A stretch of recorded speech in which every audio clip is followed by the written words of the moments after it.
The council meeting to order. Could everybody please take their seats? Council, could you please take your seats?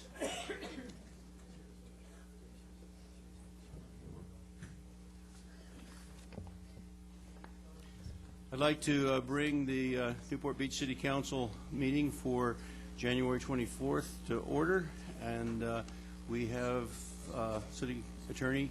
Do we have anything to report out of closed session? No. All right. Then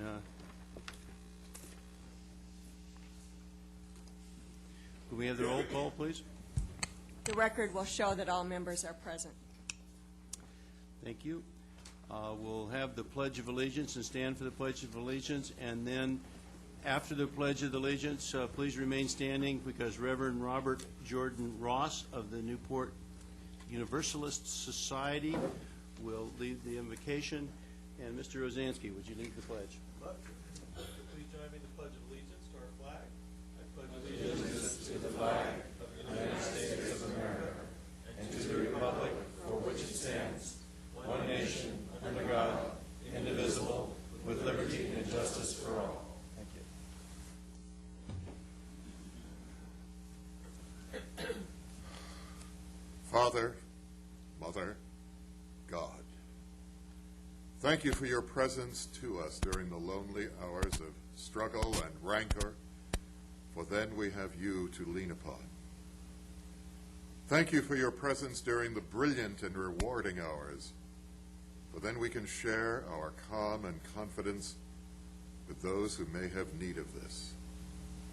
And thank you for your presence during the hours of strategic planning, for then we are able to remember the long reach of history and the needs of those who will live after us. For those of our citizens whose voices are weak, we ask you to speak their thoughts to our hearts, that through our work here, your love may be poured out in waterfalls of goodness. For the children of our city who live in hope, we ask that we may ever honor their eagerness with outpourings of opportunity. Dear Creator, you, the borderless sea of substance, we ask you to guide this council in giving this city the tools it needs to be all that it ever wanted to be, a place of honor, justice, fairness, prosperity, and peace. Amen.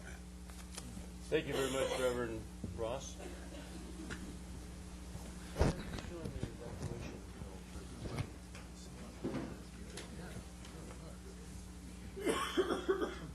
The next item on our agenda is under presentations, and it has to do with the evacuation drill, and Lauren Farley will make that presentation. Everybody has to evacuate right now. Shh. Thank you, Mayor and members of the City Council. We're preparing to do an evacuation drill on February 2nd from the hours of 9 a.m. to 11 a.m. We're asking all the employees and the visitors to City Hall that day to participate. We're going to close the offices during that time. All other city facilities will remain open.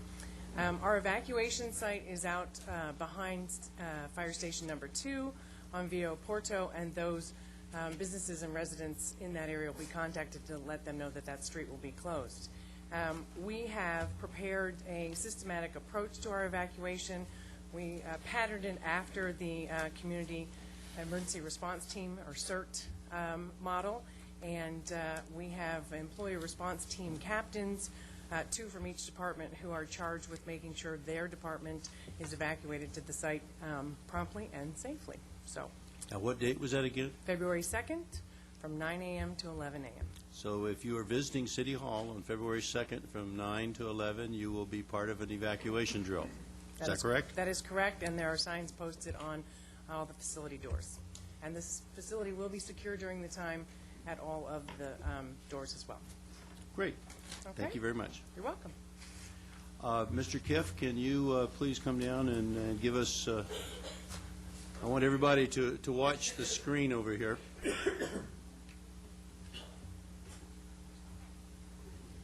Can we have the lights dim just a little bit, please?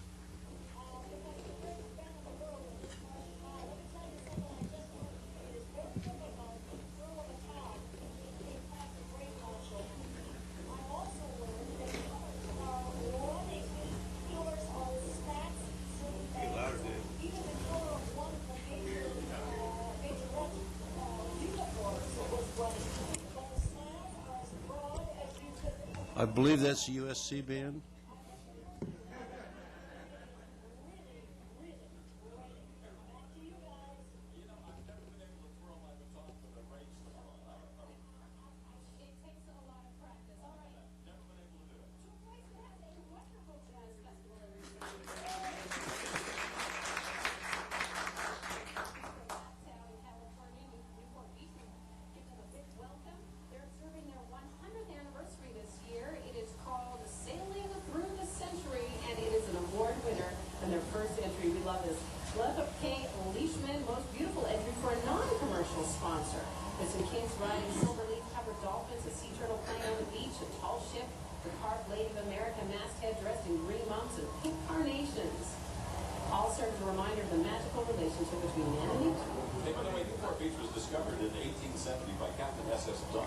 What happens? He steered his ship, the Vaquero, into an unnamed harbor, seizing the moment. He didn't have much imagination. He just named it, oh, this is the Newport.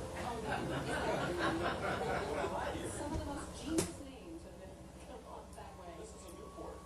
Well, because of its harbor, it's attracted a lot of interesting local celebrities. Let's give you a list. John Wayne, Humphrey Bogart, Errol Flynn. Wow. Look at that. Newport Beach, and again, that jazz festival there, really a lot of fun. 4 Rose Queens.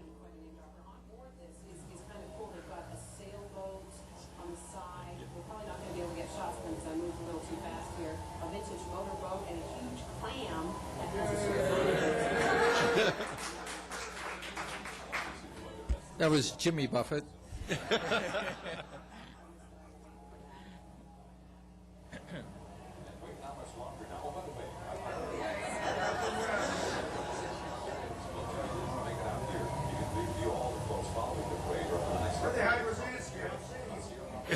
He was under the yellow cap. There's my hand there.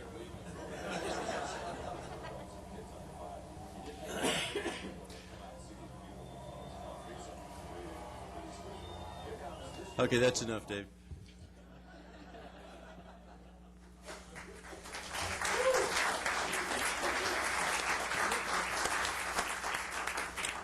Well, that didn't just happen.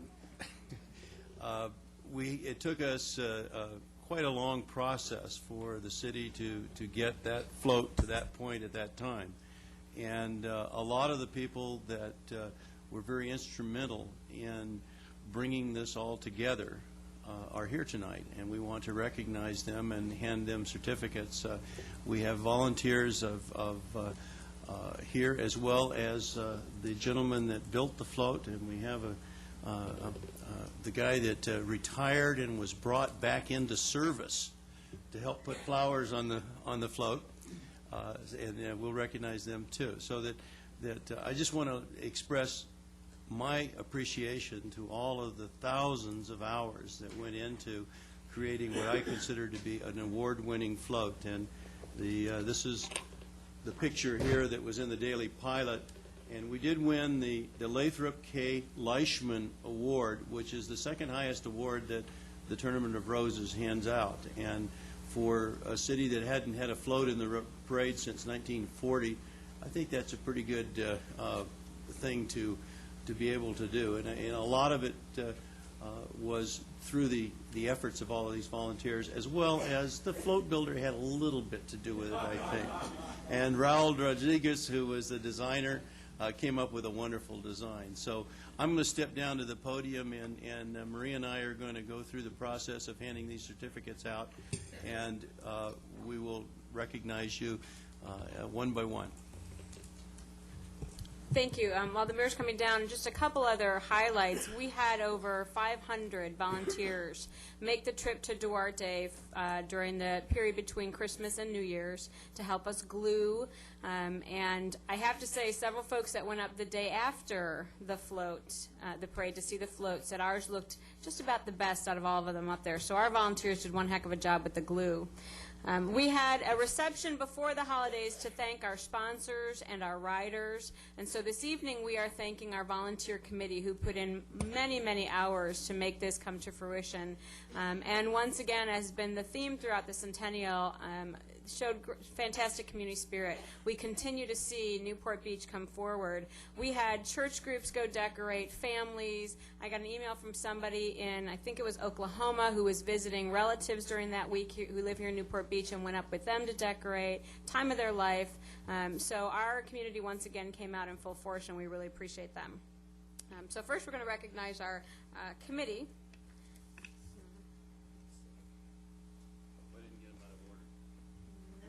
And the first would be Ann Farley. And if you would come on up to the podium. What we're giving is a certificate that says the City of Newport Beach City Council expressed great appreciation to Ann Farley for your time and support of Sailing Through the Century float in the 2006 Tournament of Roses Parade. And then we have a picture of the float that was in the Daily Fiber. So. Lanny Craig.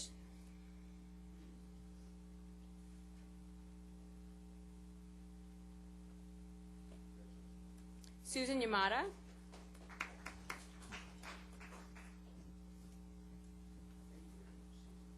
Lois Thompson.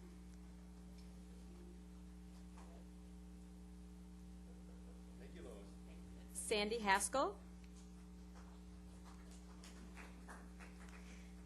This is the person that's been responsible for raising a significant amount of money for our centennial.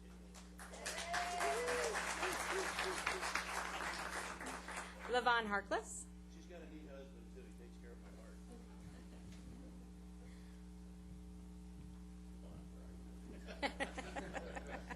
Ralph Rodheim.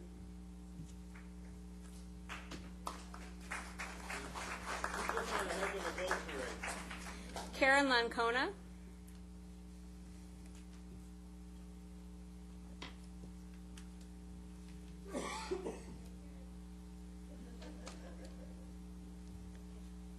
Barry Allen. There's a lot of our good marketing.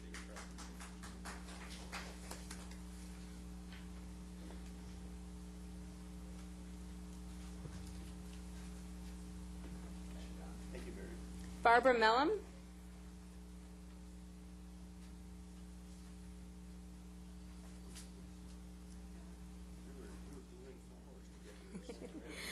Lloyd Eichard.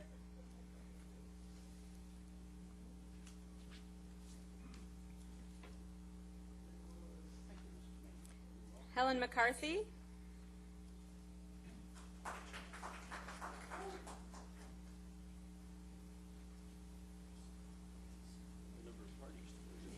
Gary McEachin.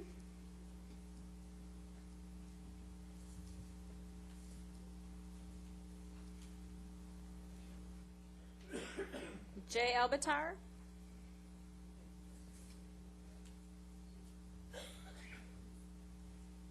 This guy was the czar of the Rose Bowl tickets. So we raised over $20,000 on selling our Rose Bowl tickets. Lauren Farley.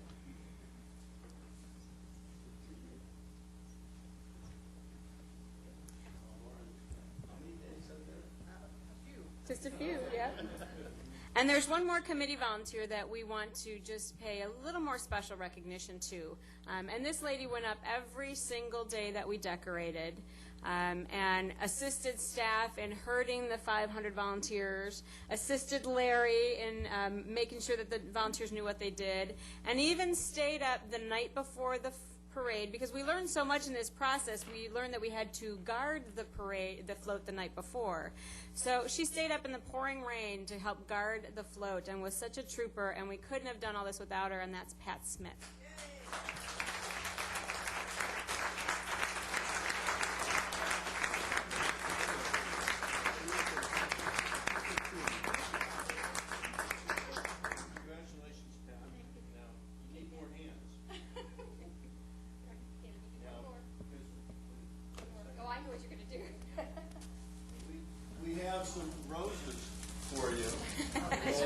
Do I have to glue them?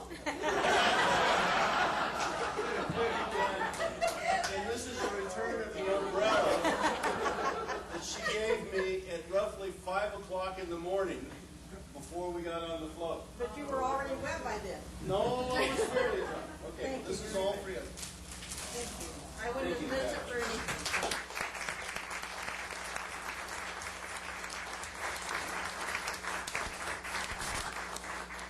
There's also a few staff here tonight that we want to recognize and thank, because this is something that comes outside of even other duties as assigned. And we had a great team up in Pasadena. They had to be there all day and all night, up at 6 in the morning and not leaving until about 11 at night till the volunteers got back on the bus to go home to coordinate things. And so we really appreciate their time. And the first is Dan Trimble, who took vacation time that week to spend up in Pasadena to coordinate. And he was also the chair of the float committee.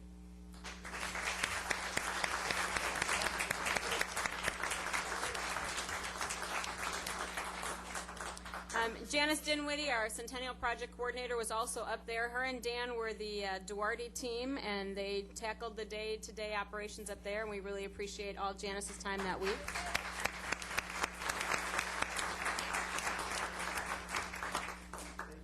She met us at 4 o'clock in the morning in a Starbucks parking lot the day of the parade to get us all down to where we were supposed to be. It was the only Starbucks that opened at 4, we learned that. And then we had what we considered was the home team, who met the bus here every morning at 5:30 and got the volunteers all up there, coordinated the transportation, the feeding of 500 volunteers, and registering them, and did an awesome job. And that's Terry Craig.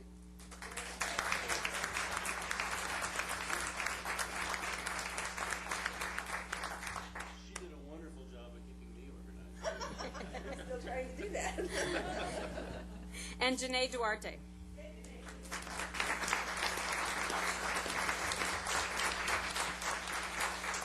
I'm hoping that no other committee members snuck in, that I missed anybody. And right now I'd like to bring Dan Trimble back up to do a couple special recognitions for those who really helped us win such a wonderful award.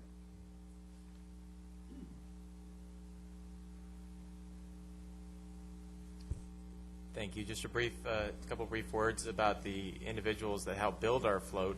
Tim Estes is the president and engineer with Fiesta Parade Floats, and was just a marvel in terms of getting our team inspired when we went up there over a year ago, and let us see some of the mayhem of Decoration Week last year.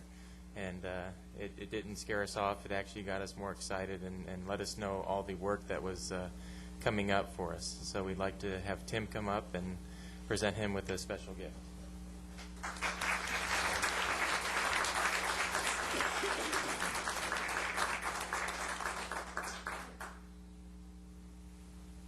Congratulations. And come on, swing around here a little bit more so we can. You're one of the smaller guys on the block. Okay, here we go. 1, 2, 3. Tim was very accommodating, because every time he turned around, I was showing up at the place where the float was being built, and he'd have to grab a hold of me. You're climbing in the space you're not supposed to be climbing. I even had my grandchildren up there climbing on the float. So I really appreciate your efforts, Tim. Thank you. And just briefly, I certainly want to thank Don and the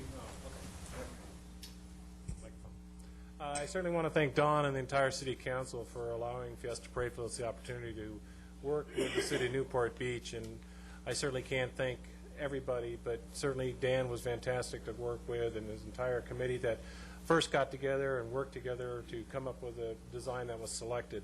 And then certainly you have the hard workers like Janice and so many others that were really just up there every day, helping coordinate all the decorators. But more importantly, I saw an awful lot of people from Newport Beach, just the average citizen that came up, put in the time to help put something together that represented this community.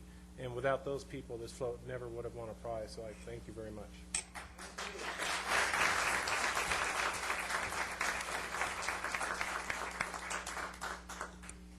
There are two people here also on the Fiesta team that aren't here tonight that we'd like to thank. Raul Rodriguez for the wonderful design, as well as Jim Hine, who coordinates the floral and did a great job with selecting and putting so many different things on the float.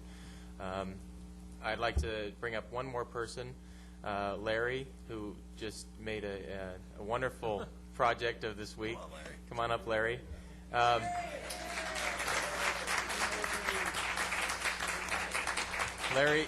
Larry Warden, we brought out of retirement, as you heard. He used to, used to be the coordinator for the Rainbird float, as well as several others, and has managed a few sweepstakes winners in his life, and had retired last year, but came back for us, and we really appreciate it. So we also like to give Larry a special gift.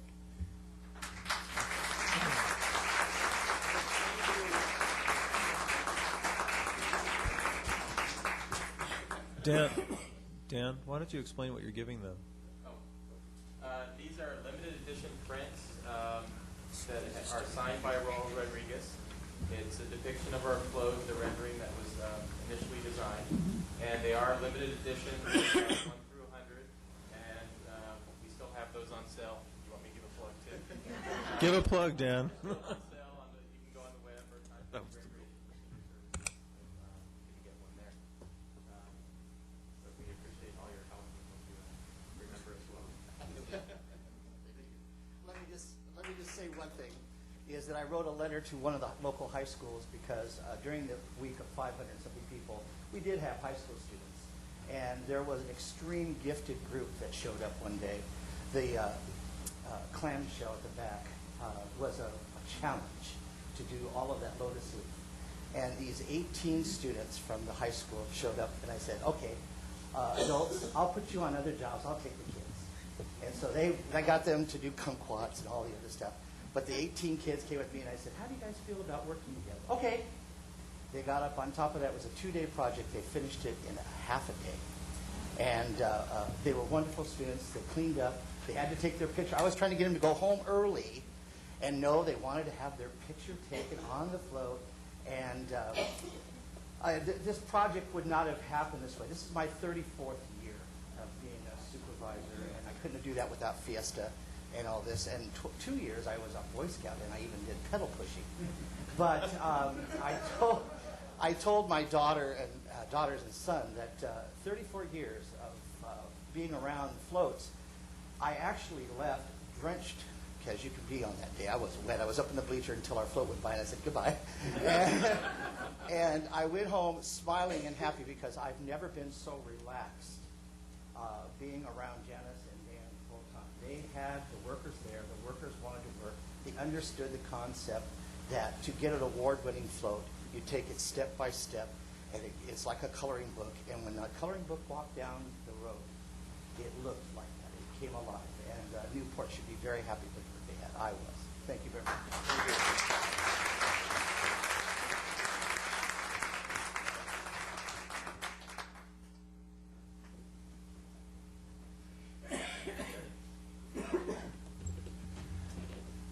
In this process, we've neglected to really recognize the engineer of the whole project, which is Marie Knight, sneaking out now. At least wave at us. She's the one that really was pulling all of the strings to make this come together. And some of them were conventional, but she pulled a few unconventional ones every now and then, and we appreciate that. Thank you.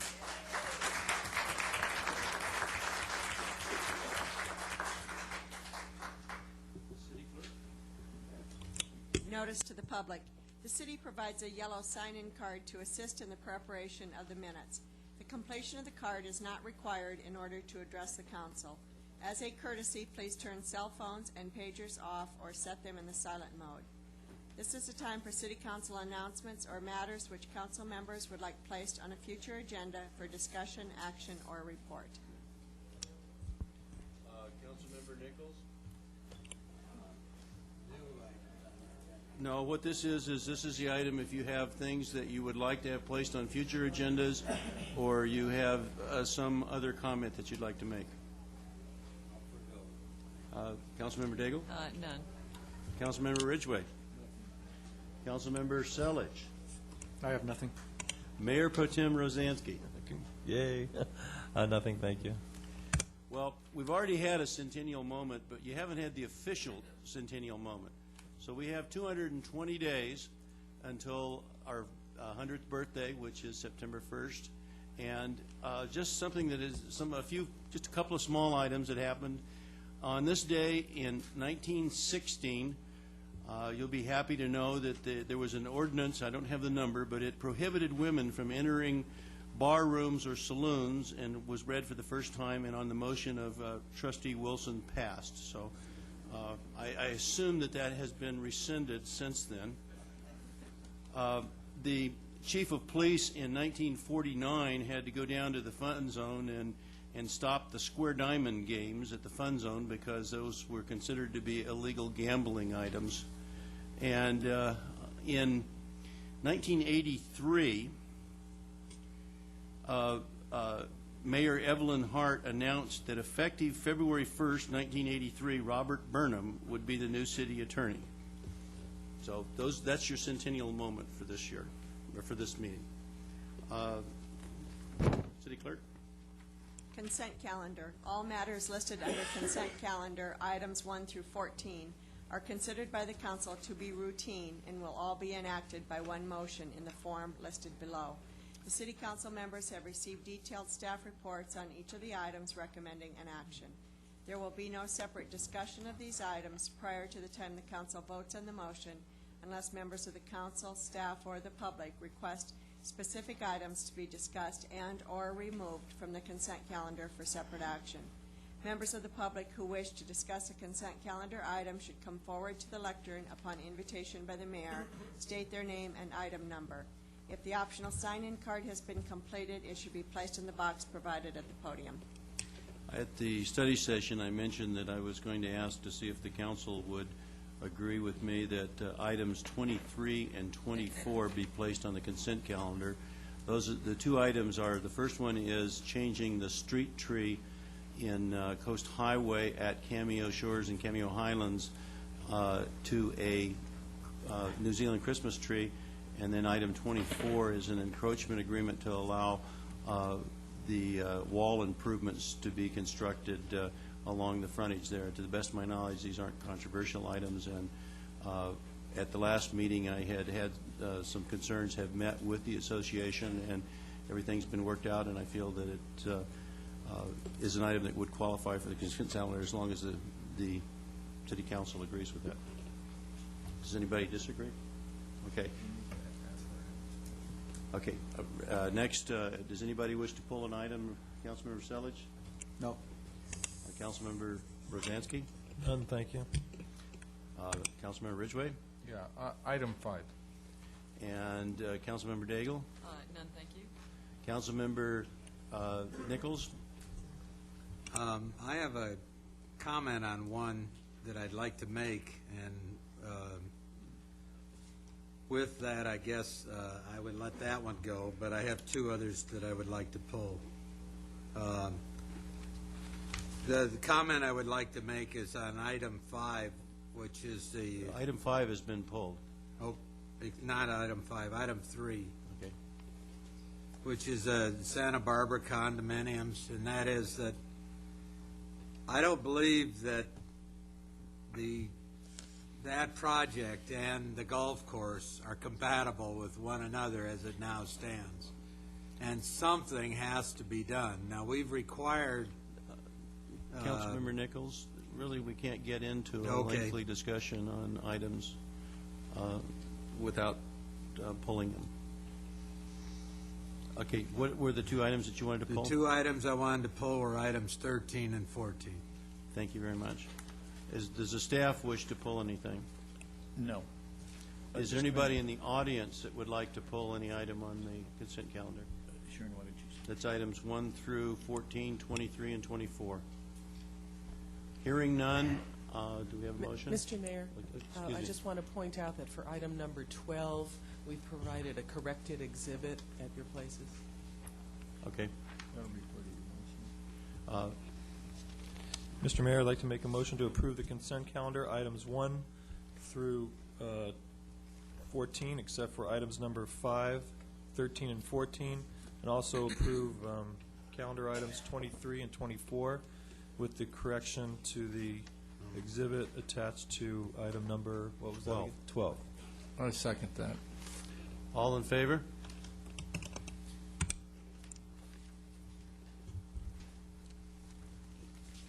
Just a question, is item number 12 That's the Caltrans West parcel. No, I'm fine. Thank you. I'm sorry. Motion carries. Nobody? The city clerk? Well, Public comments are invited on non-agenda items generally considered to be within the subject matter jurisdiction of the council. Speakers must limit comments to 3 minutes. Before speaking, please state your name for the record.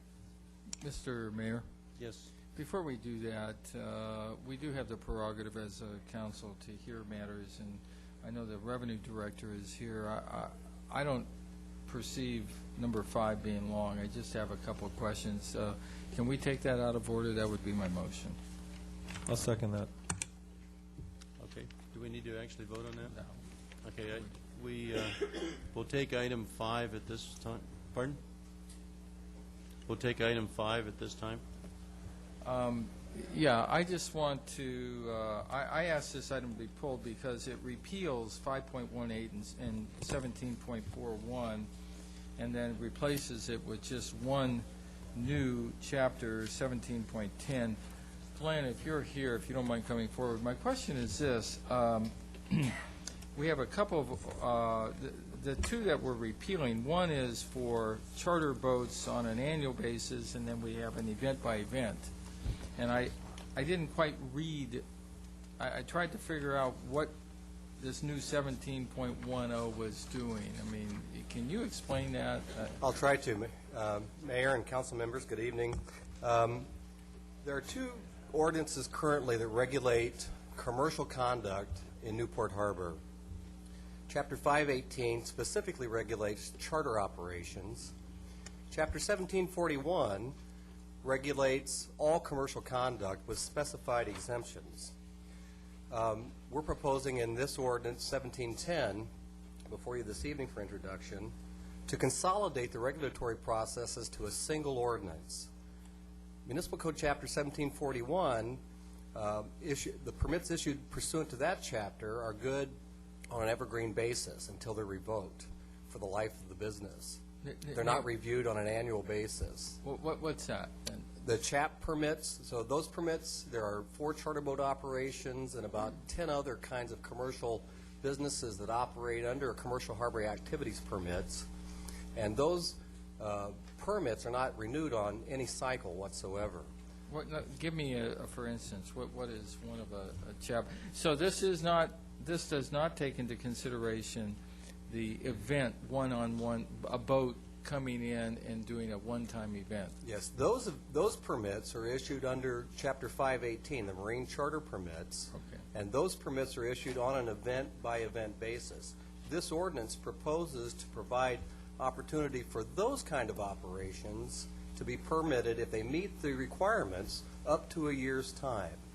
So rather than pull a permit each time the vessel has a charter operation, if they can satisfy on an ongoing basis the parking, boarding, vessel requirements, they can get a permit for up to a year. Well, then I'm talking about, there's two different kinds. There's the charters that are ongoing, and then there's like the fishing six-pack boats, that may come in once a year. Are they covered in this new? Sport fishing vessels are currently exempted under both the marine charter permits and the commercial harbor activity permits in the existing ordinances, and they remain exempted in the proposed ordinance before you this evening. Then I don't mean to be so thick, I'm confused. Charter boats are covered by this new ordinance. Correct. But don't we have a shorter term permit just on a, if a guy comes in one time with a big boat, is that covered under this ordinance? They are covered under this ordinance, Okay. indeed. And so it's possible under the current two ordinance process to bring a vessel in to have a permit that's good for the life of the business. And then if you want to bring an additional vessel in for charter operation, for example, you can have it permitted under the existing ordinance 518 for just that period of time that you can meet the qualifications you want to operate the vessel in this harbor. Okay, but we're repealing both of those. Correct. 518 and 1741. That's what I'm concerned about. What we're doing is repealing those and then replacing them with 17.10. That's correct. And 17.10 will provide that the Harbor Resources Manager may issue a permit for up to 1 year. So those vessels that are operating would only propose to operate for a weekend, for example, in the harbor. Christmas Boat Parade would be a good example of those kinds of operations. They can still come in, operate under the 1710 permit requirements, which are similar to the existing permit requirements that we have in 518, and the Harbor Resources Manager may issue a permit for just that limited period of time. Okay. And what's a CHAPS? Give me a use of CHAPS. Catalina Passenger Service would be an example of a CHAPS. Okay. Thank you. Okay, it's clear. Any council members have any other questions? Does the public have anything that they would like to question on this? I close the public hearing. I'll move the action. Second. Can we please vote? Motion carries. City Clerk, did we already read public comments? Yes, we did. We'll go back to public comments. Public comments are invited on non-agenda items, and comments are limited to 3 minutes. When somebody makes a comment, just for those of you that haven't done it before, there's a little box on top, and it has a green, yellow, and red light. The green lights are the main body of your discussion. When the yellow light starts flashing, that means you have 60 seconds to go, and when the red light comes on, some people have said the trap door opens and you fall into oblivion, but really we expect you to please sum up and cut it off right about then.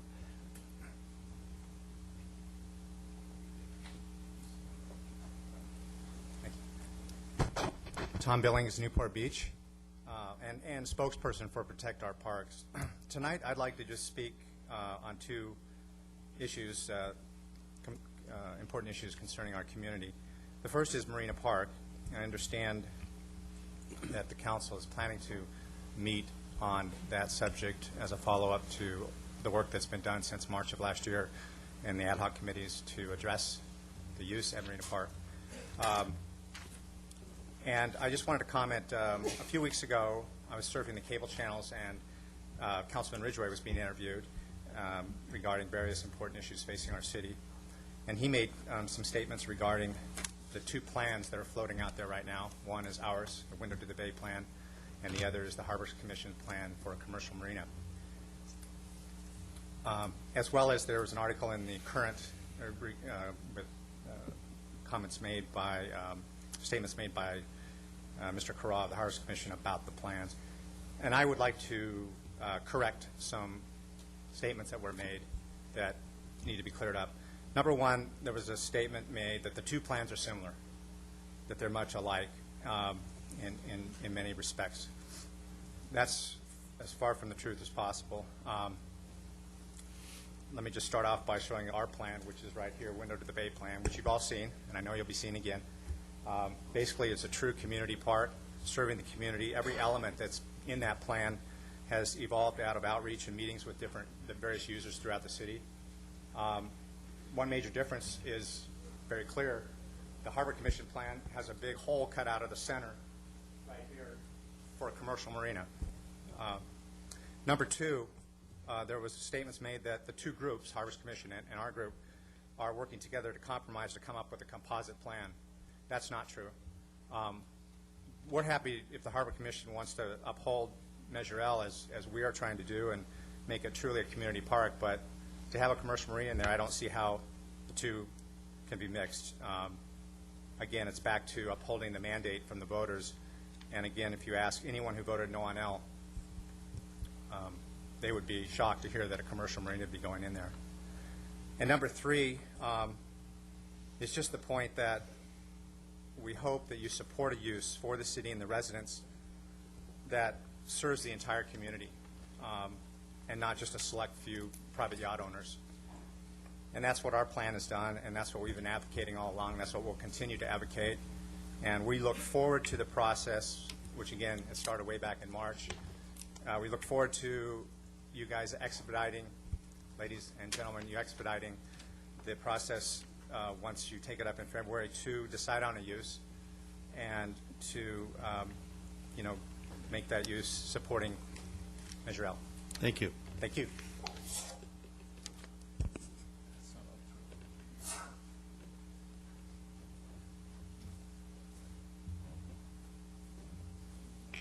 Hi, I'm Diane Harkey, and I live in Dana Point. I am a councilwoman from the city of Dana Point, and I am presently running for the 35th State Senate District.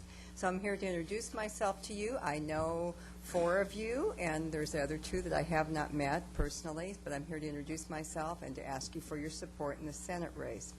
I have a career in banking spanning 30 years, which began at the clerical level, and I was a corporate VP as well as handled national real estate for many, many years with Security Pacific and B of A. I have a long history here in Newport Beach, from both working in Newport Beach and actually living here.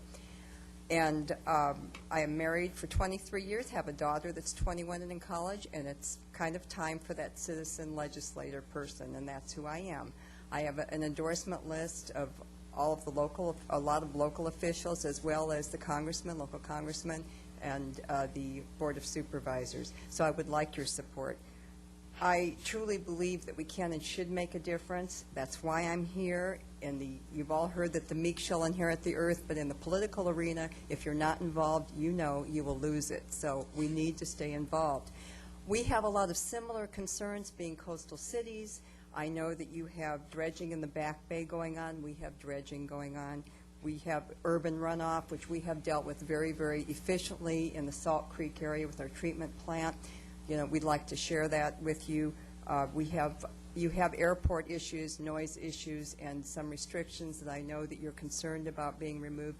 Let me put you at ease here. I share your concerns with the airport. Although this is a federal issue, I will do whatever I can from the state level to work with you and work with our federal congressmen to help you resolve that issue and get it to your liking. It's going to be a difficult one. I know you need a friend in Sacramento, and you will need friends in the Congress as well. So I want to let you know that I'm on your side there. None of us likes to see our communities ruined. It's time to deal also on the state level with issues affecting our life. As you know, if you've received any of my mailers, I have been a strong proponent for doing something about illegal immigration. H.R. 4377 was just passed by the House of Representatives, has some strong language in it. I expect there will be negotiations when it reaches the Senate, but I will be following that, and I hope that you will too, because I think our state needs some help, and we need it for national security issues as well as financial issues. Taxation. We must protect the integrity of Prop 13. It's under attack constantly. With the current budget that the governor has proposed, we were $9 billion underwater this year with the new budget. Now that's excess spending over the revenues for the year. This cannot continue, and the only place to get money to keep running the state like this is going to be either through your property or through working men and women's taxes. That's the only place there is to get it. So it's going to be business taxes, personal taxes, or property taxes. Am I through? Oh, my gosh. Sorry. 3 minutes goes fast. You're not used to that. Anyway, thank you. Thank you so much, and I'll be talking to you. And I serve with Diane on the TCA board, and so thank you for coming down and letting us meet you. Anybody else on public comments? Okay, I close public comments, and the next item is oral reports from City Council on committee activities. General Plan Update Committee, GPUC. We haven't had a meeting since the last council meeting, but I believe we're having one in 2 weeks. 3. 3 weeks. So we'll have a report next meeting. Local coastal plan. Okay, local coastal plan, Councilman Ridgway. Yeah, actually, we did meet on the IP, the implementation plan, before the holidays, and then the committee deferred to staff to see if we could get an entire IP written. And at this point in time, part of the reason for me talking is to ask staff if they're ready to reconvene the committee and start reviewing the IP. And I know we were deferring for Patrick Alford to write the entire thing. Do you know what the status is? We're not entirely done, but Patrick has been making really good progress. In the month of January, is it January? Well, December and January, he completed 3 additional chapters, but he still has other chapters to complete. Okay, well, I think we probably need to start meeting at least on those 3 chapters, so maybe February, Patty. I'll talk to you tomorrow. We'd be happy to. We were just I know. operating on your instruction. Well, the instruction was to write the entire thing, but I think if 3 new chapters are being written, let's go ahead and get on those. The intent, Mr. Mayor, is to try to get this IP to the Coastal Commission as quickly as possible. And we're shooting for a midsummer entire approval process, but that's the fly in that ointment is the Coastal Commission, whether they'll accept our application with the IP, but we'll see how that goes. But we're working hard. I want to say it's a very hard-working committee. Thank you. Councilmember Nichols, do you have a report on the Newport Coast Advisory Committee?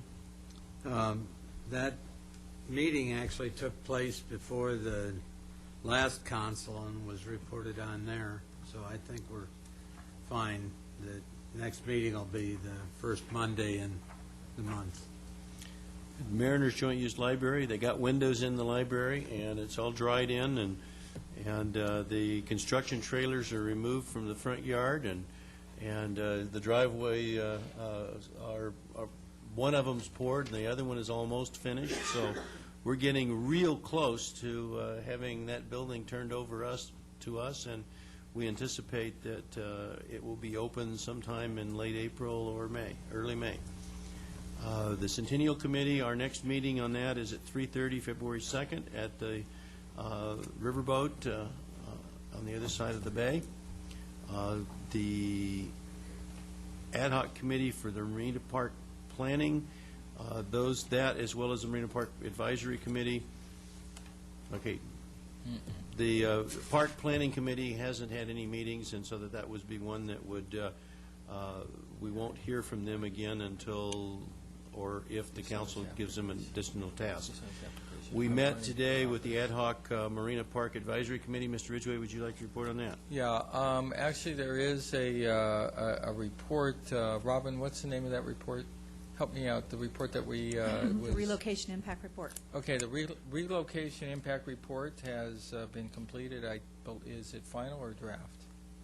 No, it's in final form. Okay, so we're going to be distributing that to the park tenants and to council here shortly. And so with that, we'll start a process for or a discussion for process for potential closure of that park. Okay, the report will be filed first with the city clerk, and then after the city clerk has received the report, then it will be distributed to the other people, right? Yes. Correct. We'll get copies out to all the council members and then also make it available to the tenants as well as the tenants' legal counsel. Are there any other committees that the council would like to report on?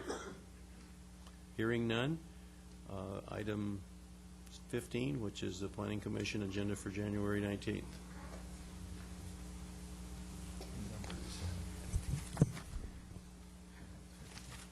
Yes, Mayor, members of the council, at their last meeting, the Planning Commission had 4 items on the agenda.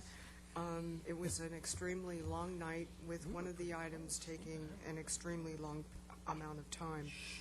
The first item was an appeal of a modification permit that was approved by the zoning administrator. The original application was for a 5-foot encroachment into a 10-foot rear yard setback for a pool house building. The zoning administrator decided that there was justification only for a 1-foot encroachment, but did approve the modification permit. After the applicant appealed the item, other staff members in the planning department went through an analysis of this particular lot, which is over 11,000 square foot lot in the One Ford Road Plan community, and actually recommended that they could not come up with any findings to justify approval of even the 1-foot modification that the zoning administrator allowed. The Planning Commission on appeal looked at the property a little bit differently and felt that the presence of common open space to the rear of this parcel was part of the unique characteristic of this property that justified approval of the modification, and so they did approve the applicant's original request of 5 feet. The second item on the agenda was a use permit that had been considered in the latter part of last year for an alcohol recovery counseling center on Villa Way in the Cannery Village area called Sober Living by the Sea. This has brought out a great amount of emotion from nearby residents who were concerned about the level of parking waiver being considered by the Planning Commission as their principal concern, but also were just concerned about the compatibility of that use with the growing number of residences in that area. The Planning Commission asked for a significant amount of additional information, and that item was continued to their meeting of February the 9th. The third item was, actually didn't take very long. It was consideration of the resolutions for the Mariners Mile Gateway project that the Commission had previously given us direction on, and consistent with their previous actions, the Planning Commission did approve that resolution unanimously. The fourth item was a rather unusual item. The Planning Commission, during the consideration of Mariners Gateway, thought that there might be an opportunity to further extend the third westbound through lane beyond the location where it was proposed to be constructed with this project, and maybe even find a way to take it all the way to Rocky Point without actually physically widening the highway. So it was brought back.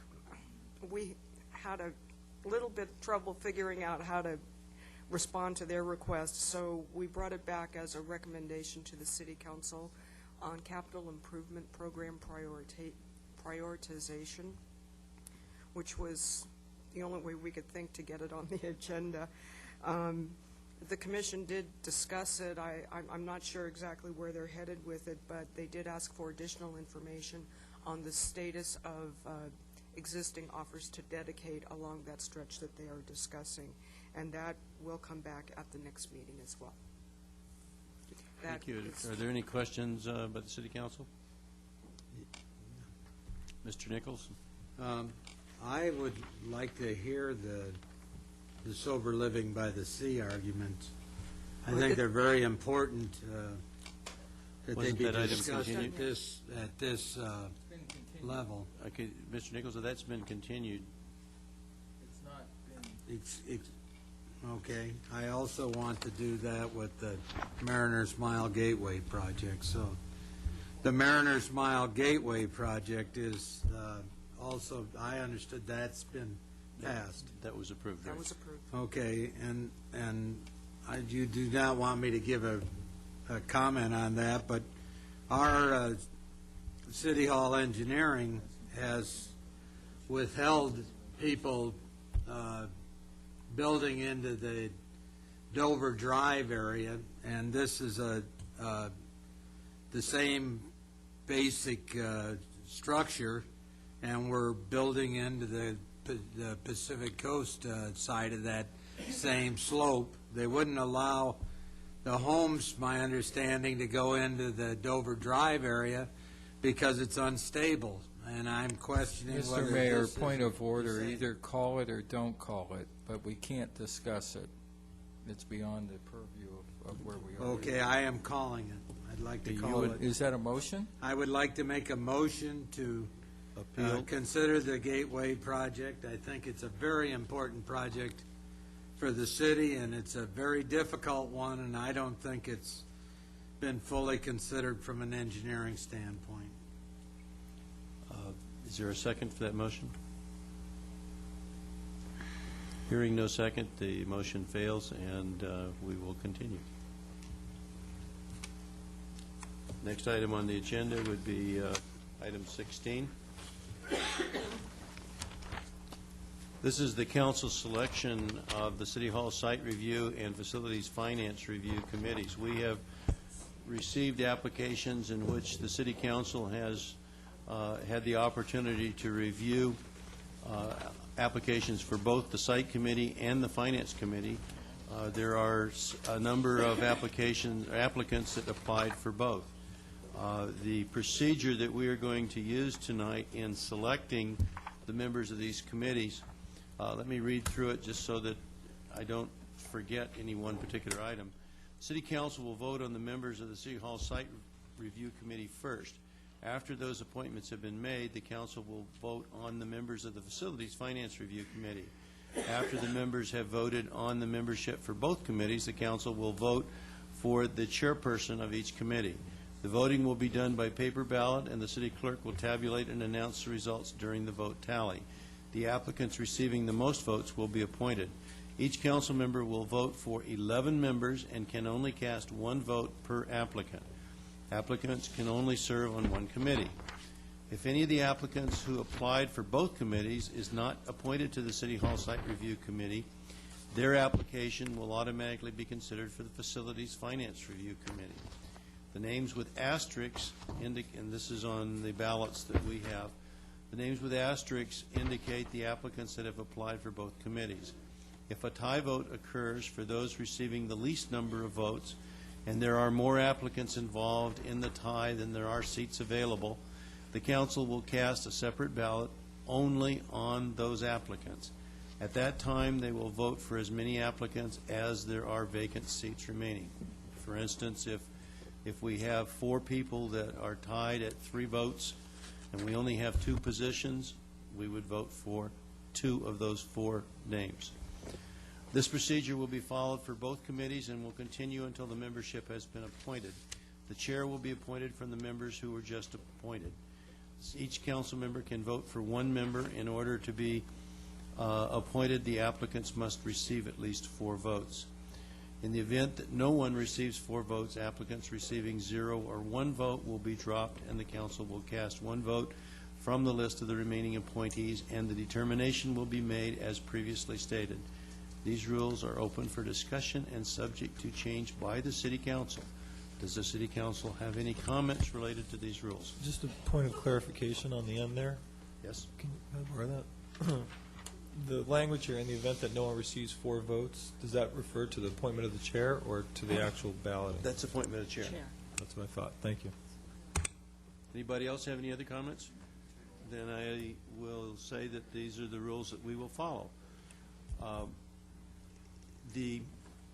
Since we're going to be voting on this item, then we, I think, need to have public comment in advance. I would suggest that in this particular instance, since we could potentially have 45 people wanting to talk for 5 minutes, that I would recommend to the City Council that if somebody wishes to come up and talk about any one particular applicant, or the applicant wishes to come up and talk to us, that we limit their comments to 1 minute. Does the council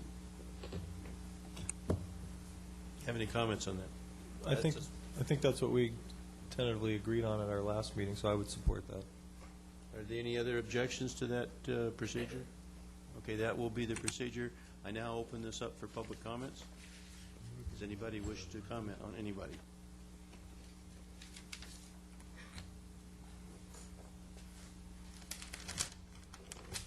My name is Jack Wu. Honorable Mayor Webb, members of the City Council, City staff.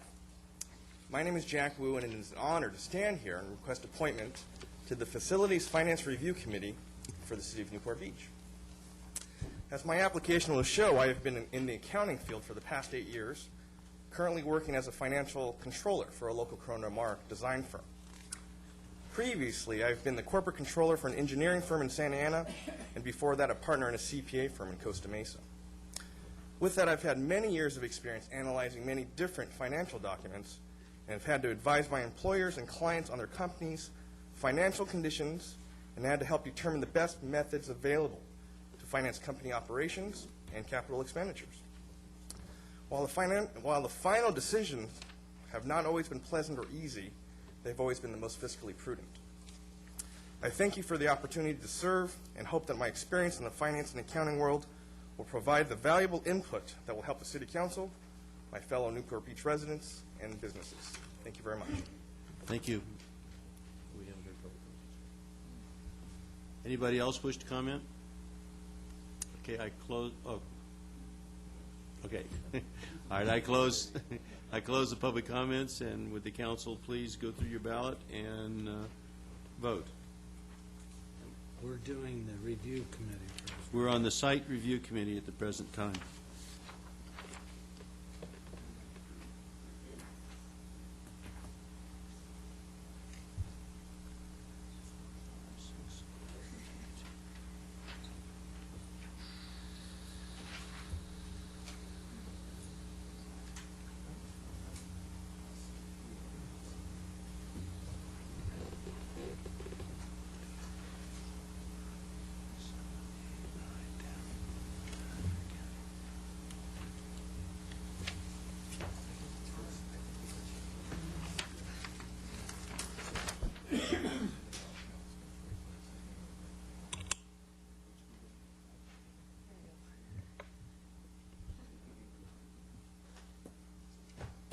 Only 11, huh?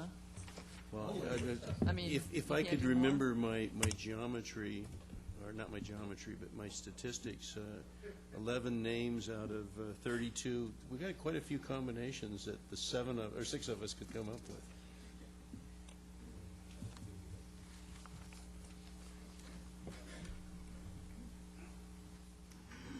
Levon's got to bring order to this madness. Okay, we're waiting for one more ballot? Yeah, mine, I'm sorry. You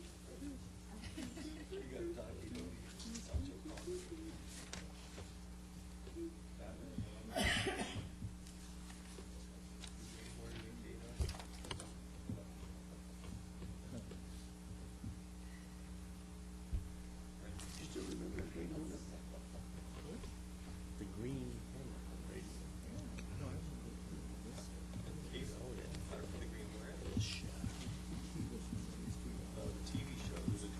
I'm talking about the radio show.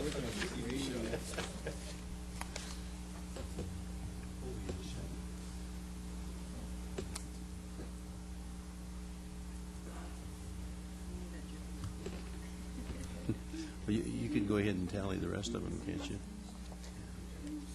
We have to read them out loud. Well, you can.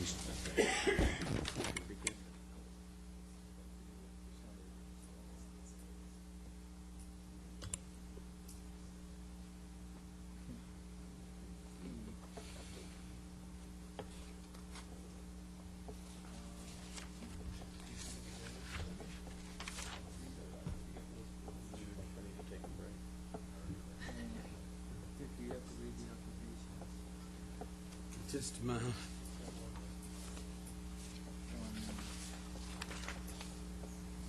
This, to organize 11 names and try and do that, it was a little difficult.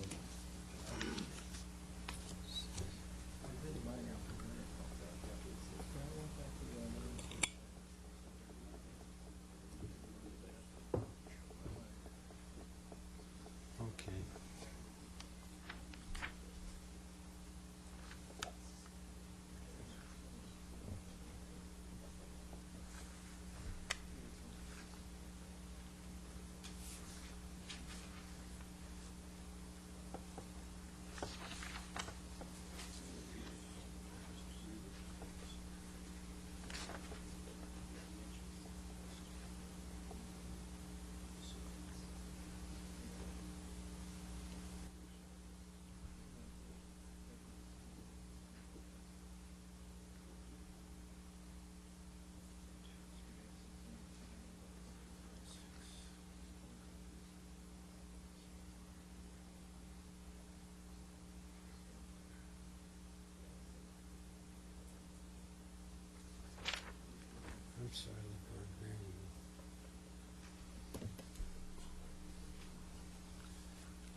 Clerk.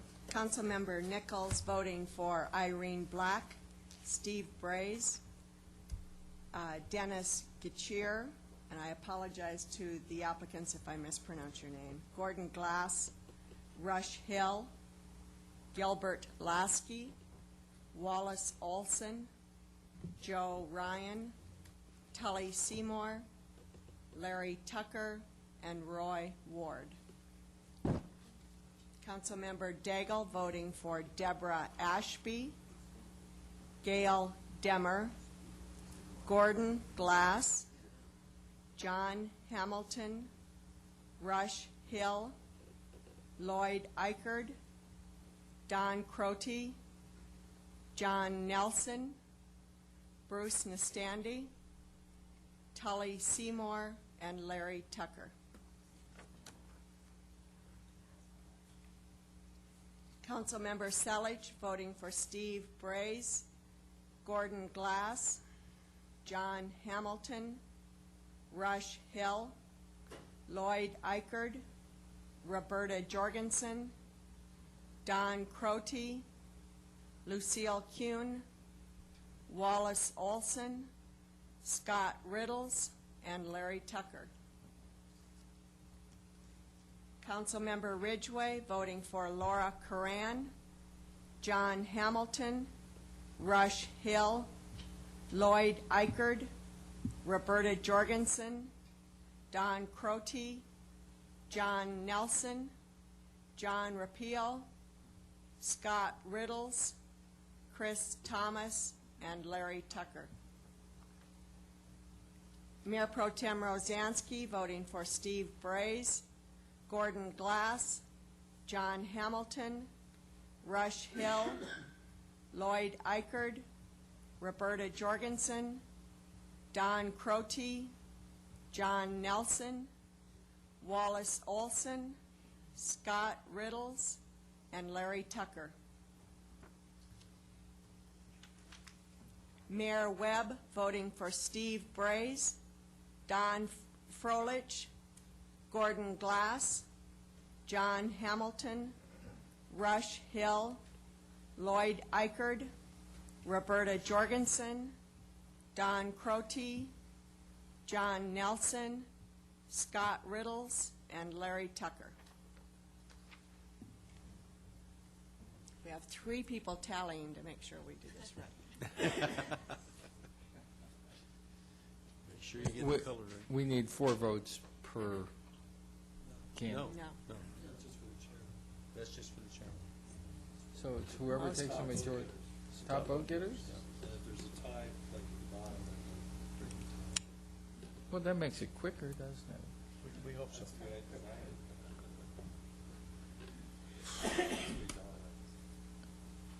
Wait, you didn't put a minimum number of votes? So somebody could get 1 vote, arguably. Not here. The combos have to, okay.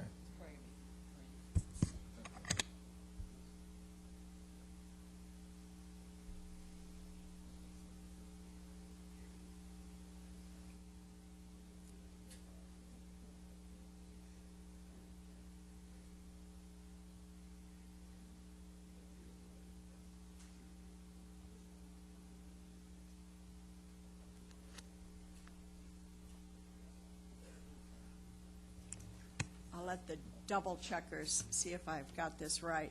I have 11 people that received more than 2 votes.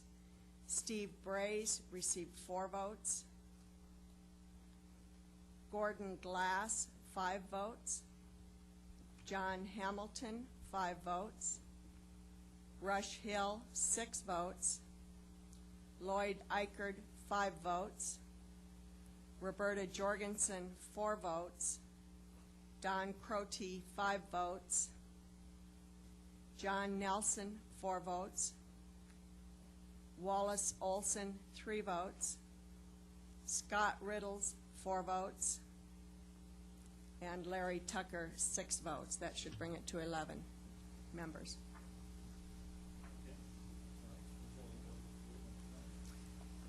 Is there any way I could see The rest had list 2 or for 1 some- vote? Is that, There was the only other one that received more than 1 vote was Tully Seymour, who received 2, which put it at 12 votes. So he dropped off as the lowest vote getter. Levon, is there any way, I'd like to get over just who the 11 were again? Okay. So the 11 members appointed to the City Hall Site Review Committee: Steve Braze, Gordon Glass, John Hamilton, Rush Hill, Lloyd Eichard, Roberta Jorgensen, Wait a minute, okay. Don Crote, John Nelson, Wallace Olson, and Scott Riddles and Larry Tucker. Thank you. All right, shall we go on? Now, you're going to give us a list that has those double, let's see, we had, Don Crote is the only one that would be eliminated from the double list, right? that's what it looks like, yes. We're going to do that last. Okay, so So eliminate Don Don Croce Crote from. was the only one? Yeah. Okay. To be eliminated from the Finance Committee. Now, the second group is going to be different people, right? Or are they going to be Yes, the some- second people are the people that applied for the Finance Committee, and those are listed separately in your staff report. The only one that you need to cross off the finance list is Don Crote.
You can't count to 11?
Councilmember Nichols, elected to only vote for 9 members. Irene Black, Tim Brown, John Batalf, Laura Coran, Steve Freitz, Don Froelich, Dennis Getchier, Trent Harmon, and Roy Ward. Councilmember Ridgway, Faye Bosler, Tim Brown, John Batalf, Laura Coran, Keith Curry, Steve Freitz, Dennis Getchier, Phil Smoot, Chris Thomas, Roy Ward, Jack Wu. Councilmember Selich, Faye Bosler, Tim Brown, John Batalf, Laura Coran, Don Dallas, Steve Freitz, Don Froelich, Trent Harmon, Steve LaBruna, Phil Smoot, and Jack Wu. Councilmember Daigle, Irene Black, Faye Bosler, Tim Brown, Keith Curry, Don Dallas, Steve Freitz, Dennis Getchier, Steve LaBruna, Phil Smoot, Roy Ward, and Jack Wu.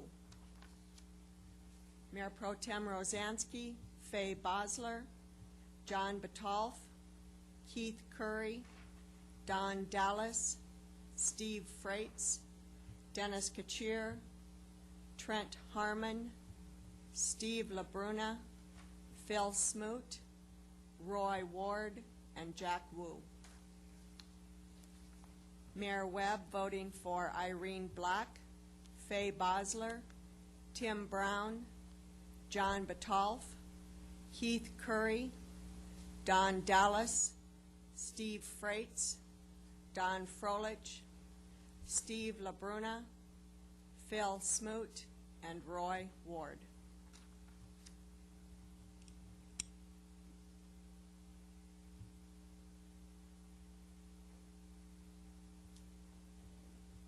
Mr. Mayor, while the Secretary is assembling these votes, I would just like to make a few comments. And that is a list of people, and the people who applied were stellar.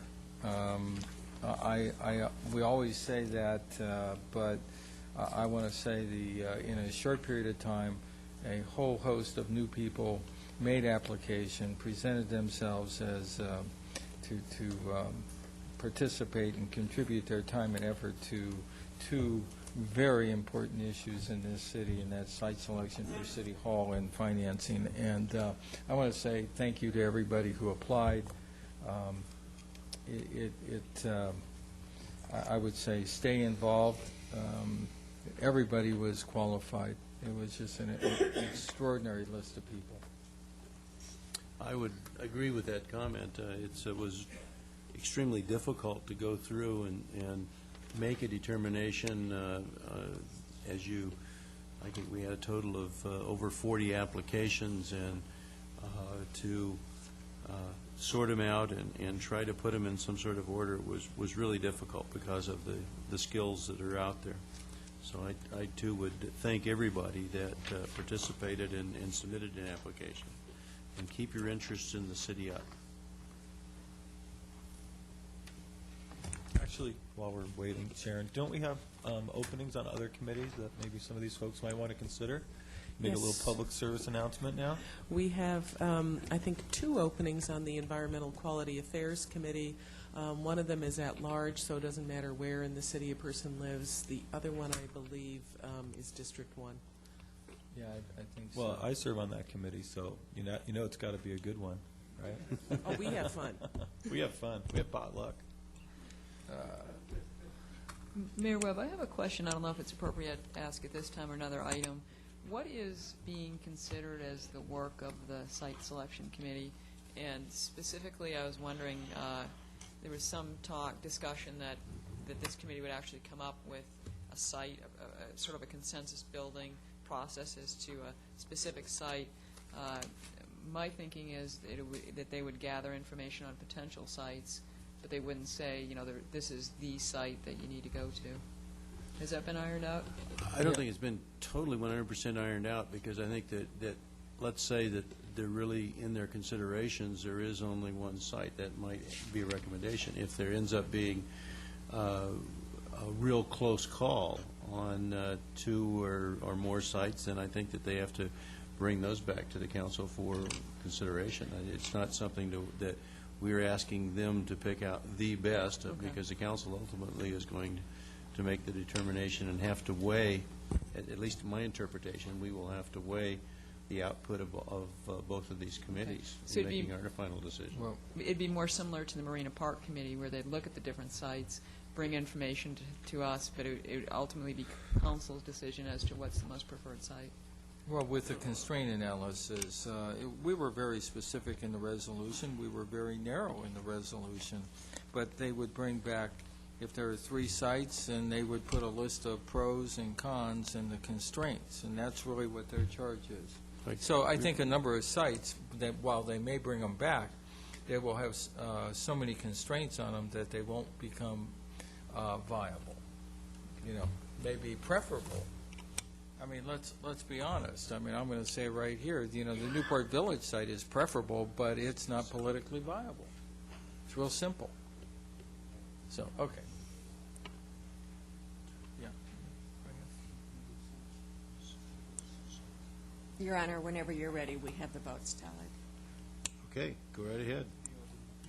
All of the 11 members that have received the votes tonight have received 4 votes or above. Those members are Faye Bossler with 5 votes, Tim Brown, 5 votes, John Batalf, 5 votes, Keith Curry, 4 votes, Don Dallas, 4 votes, Steve Freitz, 6 votes, Dennis Gachir, 4 votes, Steve LaBruna, 4 votes, Phil Smoot, 5 votes, Roy Ward, 5 votes, and Jack Wu with 4 votes. Okay, that's our committee. 2 committees. Now, can you give us, okay, for the election of the chairman, do you have a form that will list only those on the committee? I'm going to have to read you those names, and you're going to have to fill them out on the blank form. Okay. Well, can we just write them? Yeah, Well, that's what this is, but they've got your names on them so that I know when I get them back whose they are. are we voting for which one This now? is for a chairman for for the site committee. Chairman Site Committee? Site committee. And let me read you those names of that committee again.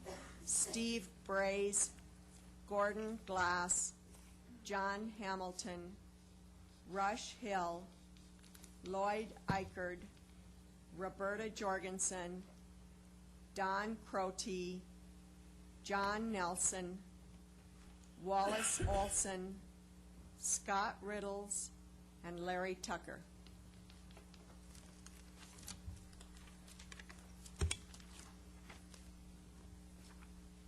And again, this one takes a majority vote, so it'll take 4 votes to appoint the chairperson. Let's see.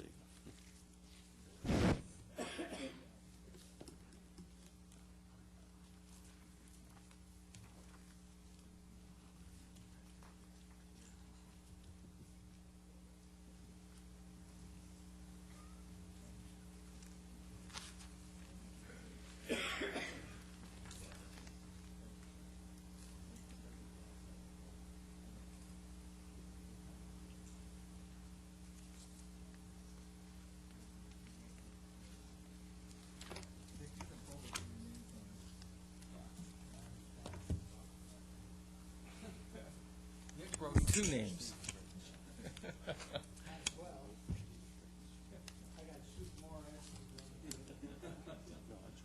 This one's easy. Larry Tucker was unanimously voted as chair of the city committee, City Hall Site Review Committee. We have consensus on the council, finally. Okay, the next is for the Finance Committee, Facilities Finance Committee.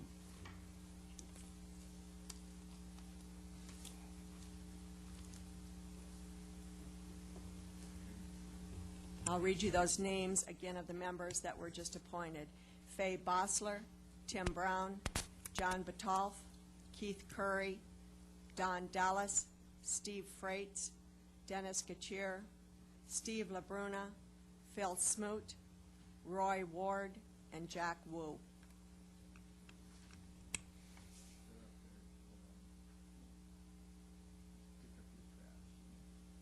Careful now.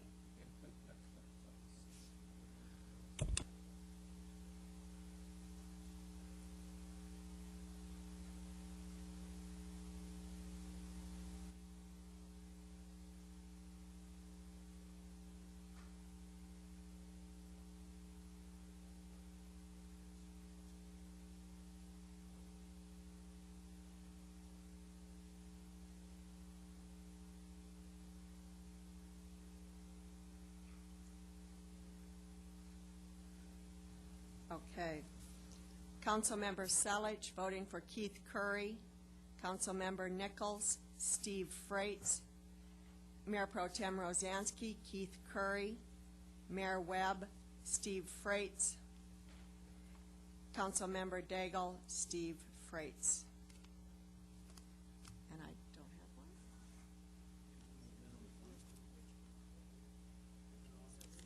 Could yours fall back down there? Oh, there it is. I'm sorry. It's stuck behind someone. Councilmember Ridgway, Keith Curry. So we have a tie.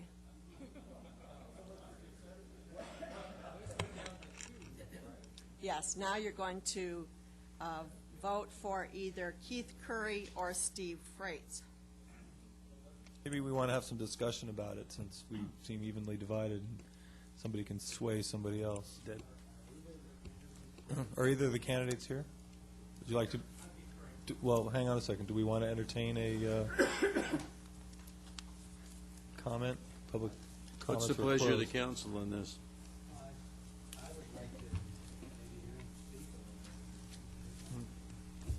The other gentleman's not here, though. It's kind of a, it ends up being a one-sided thing, if that's the case.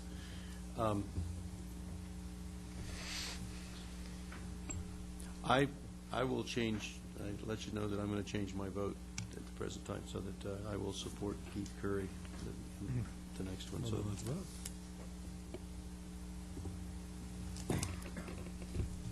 Saved you a trip.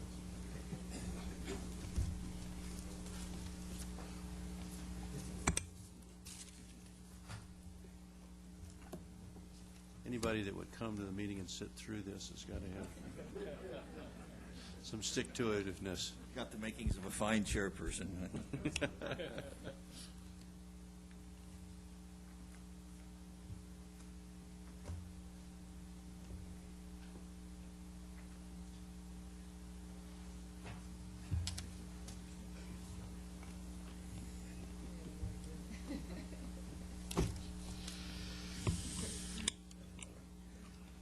Okay, second ballot. Councilmember Daigle is voting for Steve Freitz, and the rest of the council has voted for Keith Curry. So Mr. Curry is the chairperson of the Facilities Finance Review Committee. You're almost unanimous. Condolences. Condolences. Okay, that item has now been handled. Let's go on to item 17, which is the cable television resolutions offering rejection and denial without prejudice and conditional approval of an application to transfer the cable TV franchise held by Adelphia to either Time Warner or Comcast. Mr. Kiff, can you explain how we can vote to reject and then conditionally consider? Yes, I hope so. Mr. Mayor and council members, this is indeed a proposal to ask you to adopt two resolutions at the same time. The first resolution actually is offering a denial of the proposed transfer of Adelphia's cable system to either Time Warner's or Comcast. And our special counsel, Bill Marticarena over at Hannon Tucker, believes that in order to protect our rights and protect our position in franchise negotiations, that we should indeed reject that transfer tonight. There's a 120-day period that actually has been extended until tonight. And if we don't act, if your council does not act tonight, then the transfer is deemed approved. And we believe that, Mr. Marticarena believes that Time Warner has not produced enough material to make him comfortable with the transfer. And at the same time, though, Mr. Marticarena has advised some of his clients, including us, and he advised us at a recent meeting with some of the telecommunications staff and Councilwoman Daigle that one concurrent thing that councils are doing is making it clear to the cable companies exactly what it would take to reach approval. So the second resolution is literally explaining what the council's desire to what Time Warner has to do in order to reach an eventual approval. So in other words, what we're really doing is they haven't agreed to the conditions that we are putting forth in this one. That's and correct. We're saying that if they will meet these conditions, then we will put, then they have an agreement. Then with they us. have an approval. That's correct. So that's why we are rejecting, but yet offering them something that will allow them a place to go. Yes, Mr. Mayor. Okay. Does the council have any questions of Mr. Kiff? Dave, can I ask you a broader question? Because I know you're active with the League and a lot of legislative activity. And with the rapid changes occurring in telecommunications technology, there's increasing pressure to overhaul some of the state legislation, also the federal legislation. And those reforms could affect our local government franchise agreements, our public access opportunities, and also the kinds of revenue for public services. Can you kind of maybe comment on what's happening at those levels with these issues? Sure. Councilmember Daigle, as you're correctly pointing out, there's a lot of activities going on at both the state and federal level, especially the federal level, to override local jurisdictions' ability to issue franchises to any company that provides a type of TV signal, whether it be over the cable or over internet, et cetera. And there's discussion as to whether or not that would just be a blanket override of all existing franchises, or maybe one that might grandfather in current ones until they expire. So at risk there are a couple of important things. One is the city's ability to control its own right-of-way. And then secondly, the city's ability to exact PEG access, and PEG stands for Public Educational and Government Channels. And then thirdly, the revenue that comes with the franchise fee. So you're correct, Councilmember, that it's a concern, and which is why we're actively working, encouraging Time Warner or Comcast to enter into a new franchise, even if it's short term, because we think there is some value in that franchise. Thank you.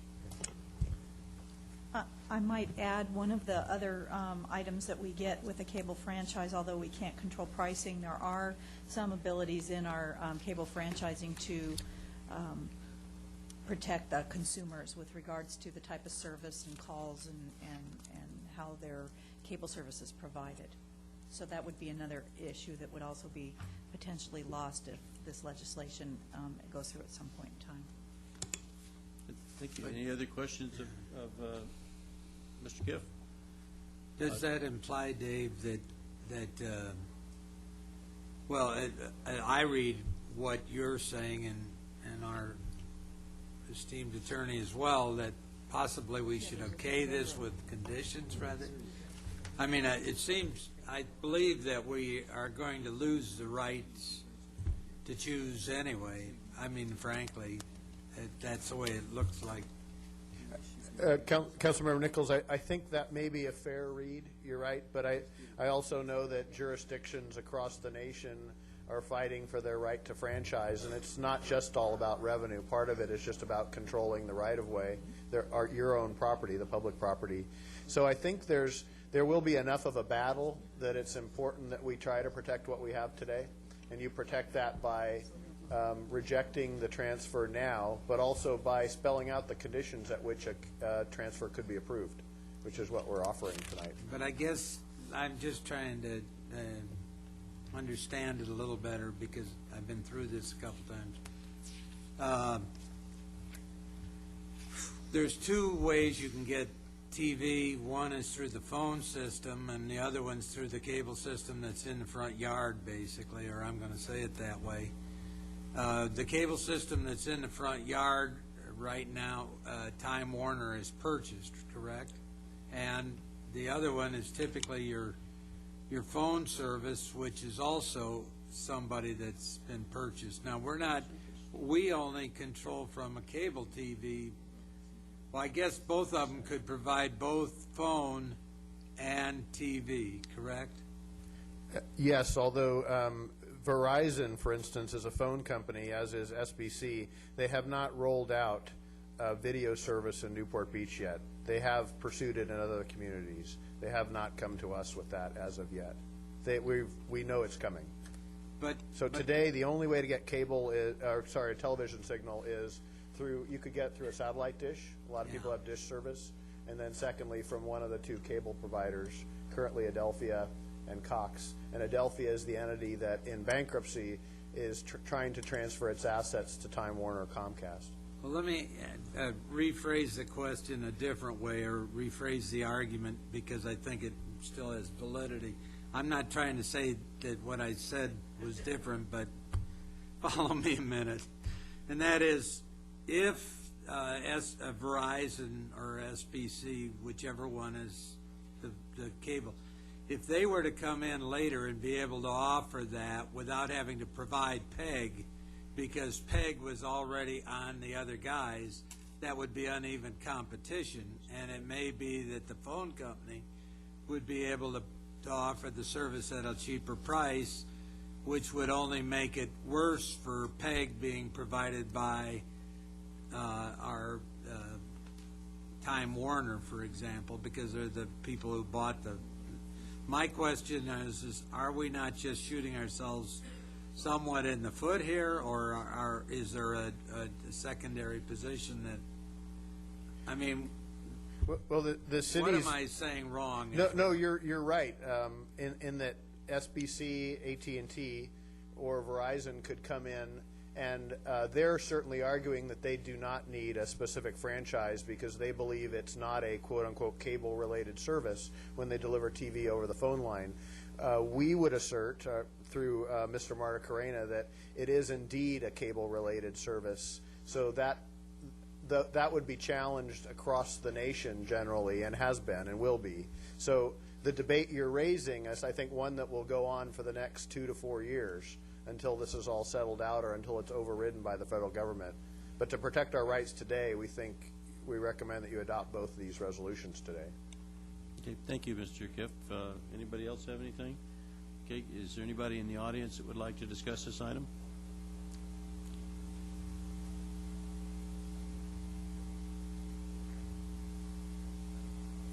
Good evening, Honorable Mayor and esteemed members of the Council. My name is Christy Hennessy, and I'm the Vice President of Government Relations for Time Warner Cable. And I wanted to come tonight and speak to you about the transaction and our request for the transfer of the franchise from ADELPHIA to Time Warner, and give you the company's perspective on it if I could. We are generally receiving approvals in almost all of the communities that we're working with. There are some few that we are still working on, but I wanted to talk about the status of the deal and what it means for the city of Newport Beach. Newport Beach is a system that is fully owned by ADELPHIA, and it's going through straight to Time Warner. If the transaction is not approved tonight, really where the process continues is in the bankruptcy court in New York. And that is where, and by the way, ADELPHIA has sent out what they call their cure notices to the city, saying this is your opportunity, city, to go to the bankruptcy court and seek what is available to you under the current ADELPHIA contract.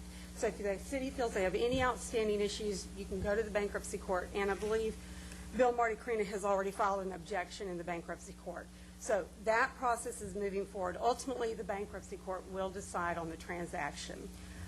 In the meantime, we view it as lost benefits to the customers. The deal is not moving forward. We're not able to move forward with the integration activities that Time Warner wants to proceed with. And I'll spend a few minutes talking about who we are as a company and what the residents in this community can expect. There are some issues that are preventing it. They are very much legal issues in some respect. It has to do with the corporate guarantees that your council is seeking and that our council is not on the same page with.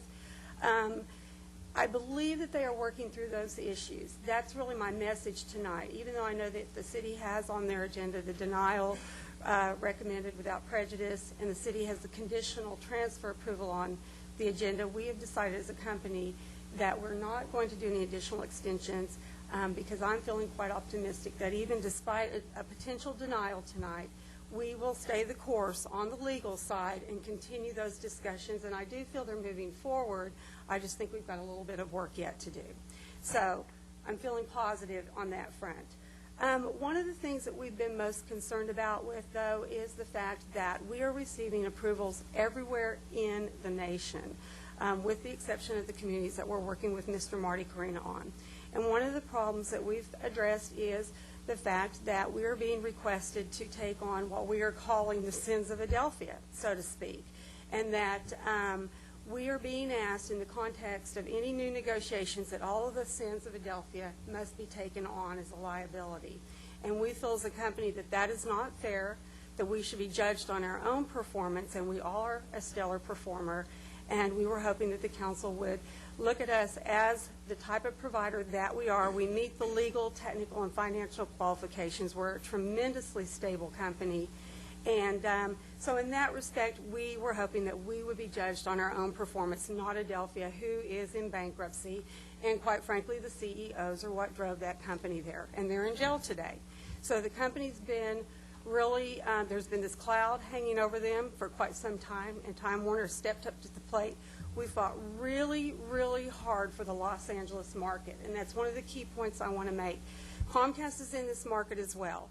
Today, Time Warner has 350,000 customers in the LA, Southern California market today. Comcast has 500,000, and Adelphia today has 1.2 million. Even though Time Warner is a smaller provider today, we fought very hard for this market. It's very important to us. We're looking really forward to competing with Dish, DirecTV, and we're already competing with Verizon on the telephone side, and I can spend just a couple minutes on that as well. So we're looking forward to being in this market, and despite we're not on the same page with the city today, despite that, we're in for the long haul. This is going to be a long-term relationship. I'm very local. I'm very committed to Orange County. My office is based in Orange, and I expect that the city will see my face more and more as we get involved. So we would hope that you guys would do nothing tonight with respect to this item, which would deem it approved automatically. But if that doesn't happen and you proceed with the actions, we'll continue to stay the course on the legal side and with respect to working with staff on the transaction. I have faith that we'll get it there.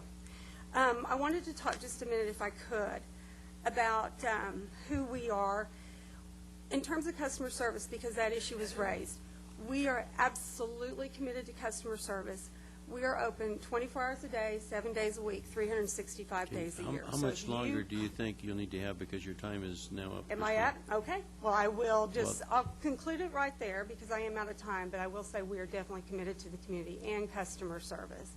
And I'll just stay if I'm available for questions, should there be any. Does the council have any questions of Christine Hennessy? I do. Okay, Mr. Nichols? Yes, ma'am. What I just want to understand that I heard what you said properly. Okay. Which is often not the case. My understanding is, as you said, if we turn down the franchise tonight, you would continue in good faith on the legal end to continue negotiating that part of the. And I also got sort of that if we were, that you would almost prefer that to passing it with secondary items on it. We will continue. The first answer is yes. We'll continue to negotiate in good faith. Tonight before the council, you have an option of either approving the denial and the transfer with conditions. That is not the result we are looking for this evening. But should it happen, we will stay the course. On both the legal side, our attorneys will continue to work through the issues. I will stay the course with staff and learning about the city and committing to be a partner, because we are going to be here long term. Adelphia, they will be leaving. They're leaving the market completely because of the bankruptcy, and Comcast because they've just decided to leave the market entirely. So I think we'll stay on track. Obviously, my preference would be that the council take no action tonight, which would deem it automatically approved. But because if we it's a took timeout. if we approved it with conditions, that would not be quite as good for you, or you would just as well have us disapprove it and carry on the legal. I'm not, that's what I'm trying I to. understand your question. Quite frankly, if you did the denial only and held on the transfer approval with conditions, or if you took them both tonight, I think are somewhat irrelevant. From Time Warner's perspective, if you do one or the other, or you do both, we know that we're not in agreement with the conditions that are in the transfer approval as it stands today, so we'll still have to continue to work that out through the legal track. Okay, thank you. Councilmember Daigle? Yes, my question's to staff within the context of the Cable Act and so on. As far as these transfers, how is the sins of Adelphia relevant to this transaction, this transfer? I don't know if I can articulate it as well as Bill Marty-Carrena could if he was here. It's an issue of making sure that when you're transferring a franchise, you don't have any franchisee operate poorly and not according to the franchise requirements, and then be in a situation where they want to now transfer it off and give it to somebody else and eliminate all the other problems that they had before.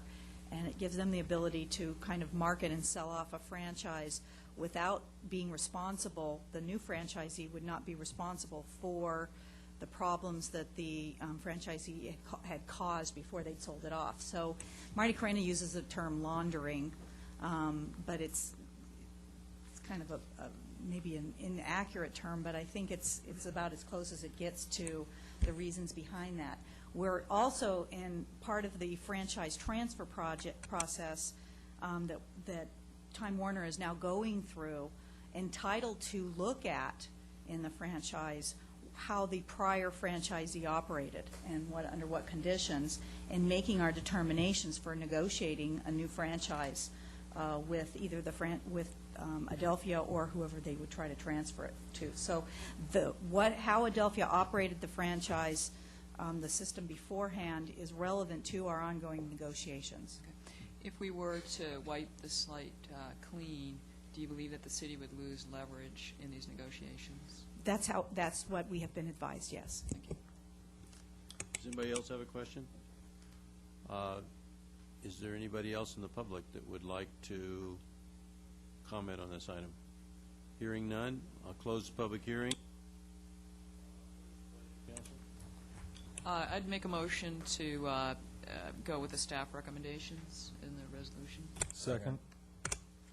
Let's vote.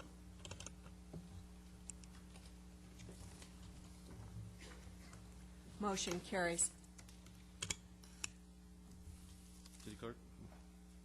Item number 18 is the resignation of Councilmember Heffernan from the City Council and the options available to the City Council for filling the vacancy in District 7. Okay, for those in the audience and TV audience, we received a resignation letter from Councilmember Heffernan on January 11th. It was worded in a manner that indicated it was an immediate resignation, and the item tonight is to declare the District 7 council seat vacant. That council district is nominally has Bonita Canyon on one side, MacArthur Boulevard. It goes up to San Joaquin, to Newport Coast Drive, and down to the freeway and back to Bonita Canyon. It also includes the Jasmine Creek development and the Upper Harbor View development. So that's a rough idea. The city clerk has already advertised for this vacancy, and the applications will be received until January 31st at what time, city clerk? 5 p.m. 5 p.m. And what we'll discuss in just a minute are the method that we will select the candidate, the new council member, and so I will open it up to the council for discussion on that. Mr. Mayor? Mayor Pro Tem Rosansky. Well, I'll make a motion that we do declare the seat vacant as per recommendation number 1. And as far as the process for appointment, I would suggest that we use the same process that we've used the last time we made an appointment. I believe that was Councilmember Selich's appointment. And I believe we're going to need a date for that. I think I discussed it with staff as February 7th as a possible date. I think we already have a meeting scheduled for that date. It's to discuss the general plan. Yeah, we do. But I think staff has decided that that can be pushed off, so that I would include in my motion that we convene on the 7th and try to appoint somebody that night. I'll second that. What time are we meeting on the 7th, though? I think before it was done at 6. Could probably wait and see how many applications we get. I mean, if it's only 3 or 4, then 7 would probably be fine. If it's more like 8 or 9, then we probably need to start a little earlier. We don't have a council meeting between now and then, and so that we really need to make Yes, a we do. determination. Yeah, on the 30th. Well, that's not a formal meeting, formal council meeting, but can we take an adjourned meeting and make that decision then on the 31st? Do we have to set the time that we start tonight? Can't adjourn Or to send it. another adjourned meeting, so if you don't select the time tonight, it'll be called a special meeting. Oh. It will be called a special meeting? Yes, we'll have to call it as a special meeting if you don't set the time. On the 7th. If you don't set the time tonight for the 7th. And so the effect of that is Nothing. nothing. So I just say we leave it open until that Yeah, point. well, the applications don't come in until the 31st, so the first meeting we can really hold is the 7th. Well, we can pick a different date. Yeah, I suppose. We meet on Saturday at noon. Are we going to consider any city plan items on the 7th? No. Okay, so we won't, so why don't we just say the 6th, it's 6 o'clock right now, and if we get the thing over early, we can go home early for once, rather than... Well, it's just that you force the applicants to come in earlier, and TV, audience is used to 7. I would agree. Let's just wait and see how many applicants there are. We have our public, that we have to worry about. I think staff would need some direction as to... Steve has to have time to put his makeup on. That's right. I got a lot of makeup to put on. How many applicants it would take to start at 6 and how many applicants it would take to start at 7. We would need to know that in advance. Well, I'd say if you have 6 or less, you could probably start at 7. It's basically 20 minutes an applicant, as I recall. That's 2 hours. We'll be out by 9:30. So Yeah. if it's any more than that, you probably want to start at 6. So I'll make that part of my motion. How about that? Okay, I'll second that. Okay. So this As way the long as time we're has been making it- established. Well, it's been established. If we have more than 6 applications, then we'll start at 6, and if less than 6 or less, we'll start at 7. Okay, fine. Any other comments from the council? Public comments. Okay, do we have any public comments on this item? Seeing none, let's vote. Motion carries.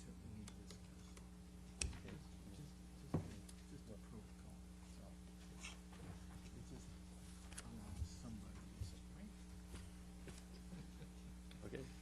The next item is item 19, which is appointments. I'd like to make one minor correction on that. In the Sphere Issues Committee, which is item 1G, I had shown myself as the chairman, and that was because I thought Councilmember Heffernan had been the chairman of that committee. It was really Councilmember Ridgway, and so that the chair of the Sphere Issues Committee I would like to change to Ridgway. I also have a couple of corrections, Your Honor, that were brought to my attention by the Planning Department.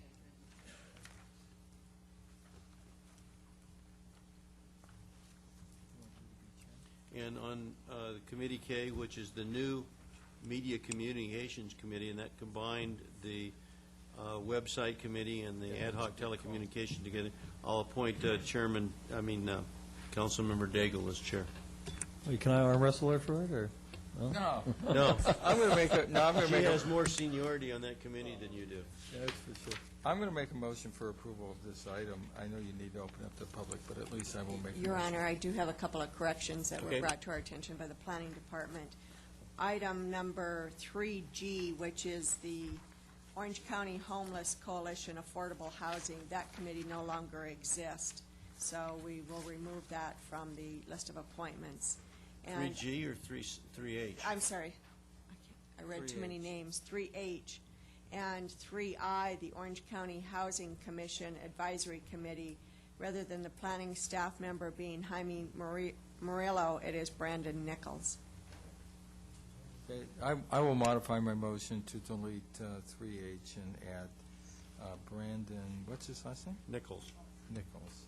Okay. And that's not Dick Nichols, that's Brandon Nichols. Is any relationship? Yeah, for I. Is that your nephew, Dick? Yeah, is he related? Okay. Is there anybody in the public who would like to comment on the committee appointments? Seeing none, is there any discussion by the council? Let's vote.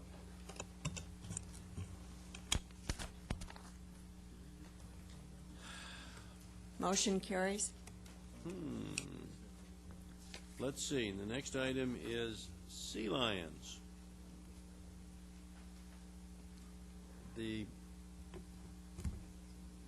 Is there a staff report on it? Okay. Yes, we have one. There is not a staff report, Mayor Webb, council members, but I am available to answer your questions. I presented a PowerPoint earlier tonight and answer any questions on that or on the staff report that's before you. Can you briefly summarize what the actions are tonight so that our viewing public knows what we're up to? The actions tonight are to introduce and read the two ordinances for the first time. The first one is on prohibition of feeding of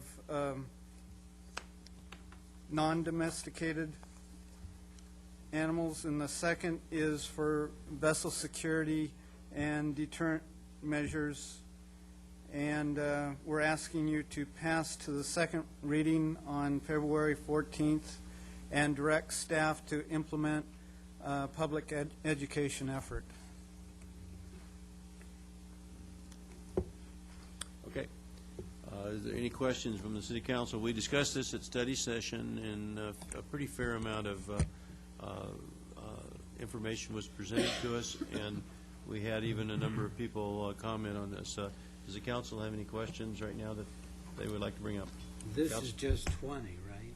This is just 20. Doesn't have anything to do with the sea bass. I don't really have any questions because I think they were all answered at the study session today, so I will go ahead and make a motion that we approve recommendations 1 through 5 of the staff report. And we still going to need to take public comment after this. But That's fine. I will second that. Non-domesticated animals include sea lions, pigeons, and ducks. Okay. Skunks. Skunks, that's right. How about Coyotes. possums? Okay. Possums. Raccoons. Possums are protected. Hey. How about, no, I won't bring in that. Okay. Does council have any more discussion items? All right, now, let's open it up to the public concerning the items that we are talking about.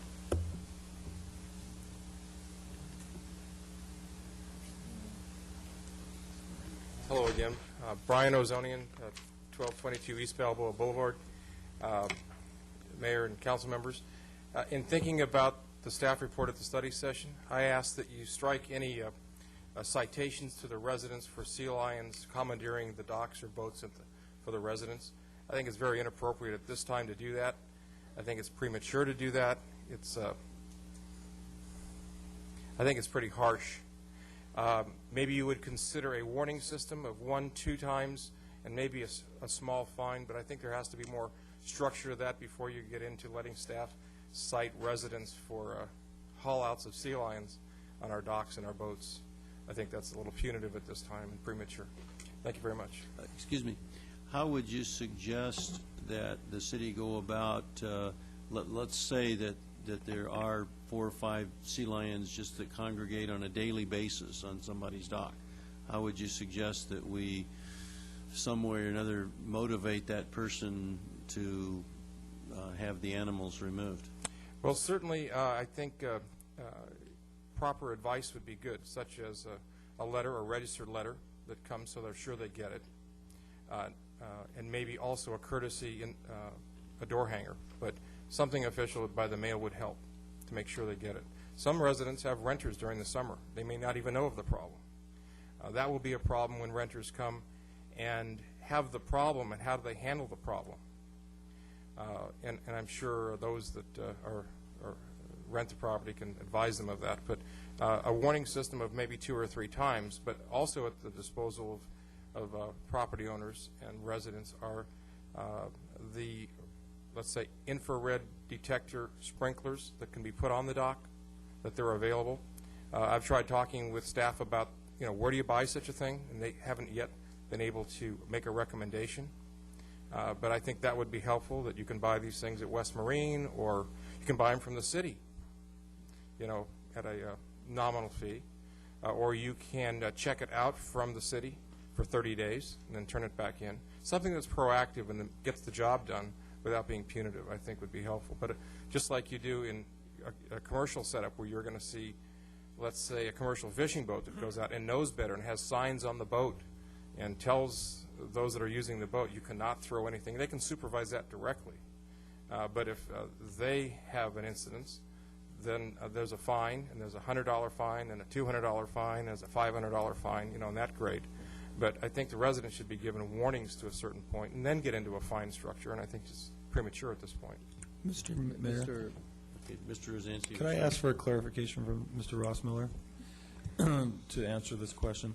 The procedure is, if there is seals on a dock, you're going to send out a letter. They have 30 days to take care of the problem. And they're not going to get a fine with the letter, correct? No, that'll be... Okay, and if they don't take care of the problem at the end of 30 days, you're going to send them another letter, and they have 7 days from which to respond to that. That's at that point, are they going to get a fine? At the end of the 30 days? At the end of the 7 days. So they have 30 plus 7 to take care of the problem, and then the fine is $100. That's correct. Okay. Personally, I think that's plenty of time. If you can't solve the problem, or at least attempt to solve the problem within 37 days, I think you deserve a fine. Begging for another minute, how about a remedy? In other words, they're an endangered species. If I come out there with a high-pressure hose, am I now crossing the line? If my chairs on the dock don't work and I need more corrective action? See, they're subject to a lot of interpretation here how to remedy the problem. We've put chairs on the dock and the sea lions go around them. They knock them over. Are you going to hear that appeal so I don't have a fine? These are things, what's the remedy? How do we get the job done rather than get the fine? I don't think this is revenue for the city. I don't think you tend that to happen. We're not interested in that. I know. revenue. So something that you have a device, or you have 2 or 3 devices, if it's on the dock side, we can put power to it. We don't need a 12-volt battery like staff presented up there. We don't need to pump it out of the seawater. We can use fresh water. But, I mean, there must be a variety of remedies here for the owners to dip into that are in compliance with not hurting the animals. That's all I'm suggesting. Mr. Ridgway, you had a comment? My comments were the same as Mr. Rosansky's. I think this is, Brian, I guess we're going to reasonably disagree. I think it is proactive and not punitive. $100, our guys, we'll spend $1,000 sending our guys out, and I think they'll work with you. I know our harbor resources, we have an issue here, and the issue is a nuisance, as you know, and there is no intent to fine. I just think harbor resources, I think if you're in good faith standing out there on your dock with one of our harbor resources guys, you are totally immune at that point in time. Well, I know it doesn't read that way. Again, the intent is proactive and solve the nuisance. I only bring this up, council members, because the barge owner, which is the next item that you're going to talk about, got 7 months on a problem. So you're giving the owners 30 days when they had 7 months. There's something just a little strange about the difference. What's sauce for the goose? No, actually, that really aligns with what Mr. Ridgway said, because the barge owner was working with the city, was attempting to correct the problem, and so we were not looking to evict them or to fine them because they were trying to comply. And I think that's what you're asking for. And so we gave them the same courtesy that you're asking for right now. Okay, And why don't we talk about that when we talk about the You know, next if issue? these guys are out there and they're giving you grief, you call me. I'll pay your fine. Oh, that's very Okay? generous. Thank you. Okay. Okay, does anybody else wish to comment on this?